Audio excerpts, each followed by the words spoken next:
Yo, what's up everyone? Required Fields in the house! I know it's been a little while, but figured that I'd do a video basically what I've been listening to lately. This doesn't cover everything I've been listening to lately, because,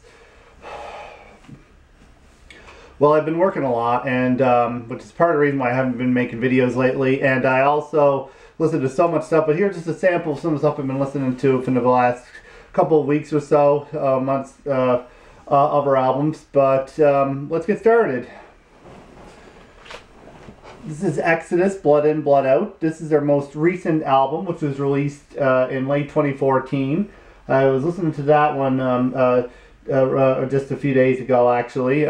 Great return. This is the band's. This is marked the return of the band's second vocalist, Steve Souza.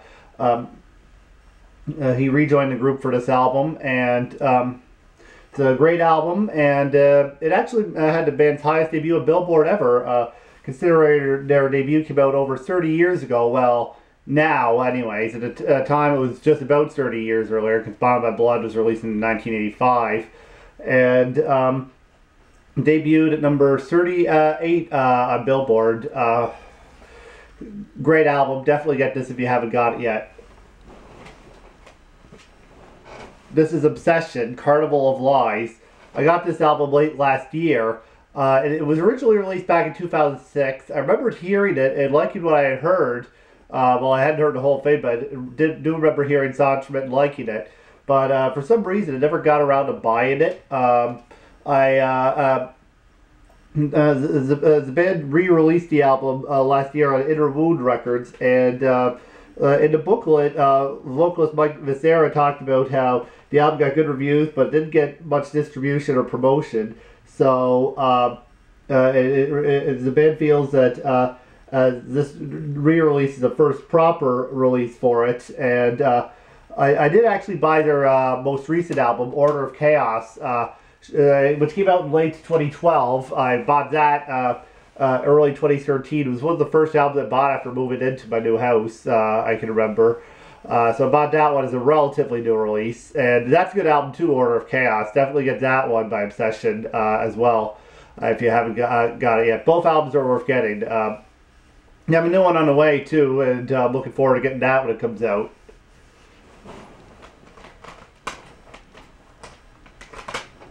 Benediction. This is a what has two albums, a two-album package with Subconscious Terror and the Grand Leveler, actually. And some of you may know this band because of Napalm Death. Mark Greenway, whose nickname is Barney, actually was originally the vocalist for Benediction, but and Napalm Death at one point, but he couldn't juggle being the frontman of two bands at the same time, so he just stuck with Napalm Death. Both of the albums, Subconscious Terror and The Grand Leveler, are good, but I like The Grand Leveler better. My favorite track from that album is Jumping the Shadows. A very cool album, and also I was listening to one of their later albums not too long ago, the album that came out after The Grand Leveler, which is called Transcend the Rubicon. That's a very cool album as well. All of those albums are worth getting if you don't have them yet. And Transcend the Rubicon also came out of these two combo package with another one of their later albums, The Dreams You Dread. This is Dead Congregation, Promulgation of the Fall. This is a death metal band. If I had to compare them to one band, I guess you could say Immolation would be a good comparison point for them. The speeds vary. The title track is actually pretty much a doom metal song, a doom death metal hybrid, and then you have some sections that are very, very fast with blast beats, and a lot of the album is more mid-paced than anything. But there's a lot of part of the reason I could compare them to Immolation is because Dead Congregation also has a lot of dissonant sounding passages in their music. So due to the dissonance factor, I think Immolation would be a good comparison point for them. And this is a cool album too. I definitely recommend you check these guys out if you like Immolation. Entombed. This is their album Left Hand Path. This is one of the early death metal albums. It's a death metal classic, and the title track is one of the greatest opening tracks of a metal album ever. And the album has a lot more melodies than other death metal albums had at the time, and also you can hear the influence upon the more melodic death metal bands that followed afterwards, particularly Dismember. You can hear where they got a lot of ideas from Left Hand Path for sure. And Dismember is number one of my favorite death metal bands. Anyways, very good album. Definitely worth getting if you enjoy death metal. This is a band called Accuser, and this is their album Diabolic. And this album was released in 2013, and it's the first Accuser album that I bought. Accuser are a German thrash metal band who have a lot in common with the Bay Area thrash metal scene. A lot of their stuff sounds like the heavier 80s Metallica and Testament, and the vocals sound a bit like a cross between Chuck Billy of Testament and Max Cavalera of Sepultura. It's kind of how I would describe the vocalist, Frank Toms.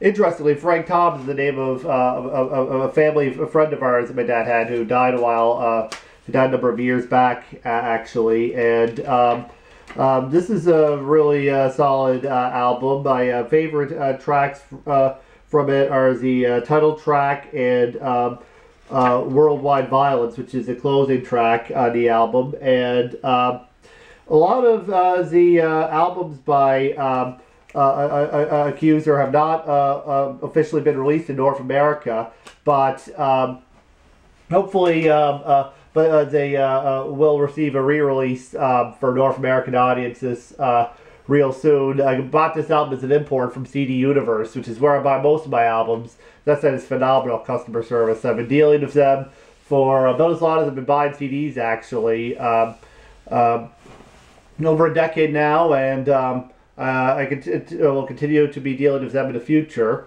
And finally, I've also listened to this album. This is the last album I actually listened to. This is Chastain's new album, We Bleed Metal. And this album was released in late 2015. And I actually was listening to it this afternoon. I was listening to the Accuser album this morning, actually. And in my video that I did last year when I thanked Scott Waters from No Life Till Metal for reviewing some of the albums I'd sent him as gifts. One of them was the previous Chastain album, Surrender to No One. And this is their newest album, We Bleed Metal, which is also a very enjoyable follow-up to that album. My favorite tracks from it would probably be All Hail the King and Against All the Gods. Don't Trust Tomorrow was the other song I like in that album. But yes, a very enjoyable follow-up to Surrender to No One. And so yeah, that's a sample of what I've been listening to lately. And anyways, I hope to see you all real soon. I have another video that I've planned to come out very shortly. And anyways, take care, stay strong, and this is Required Field signing off, and goodbye.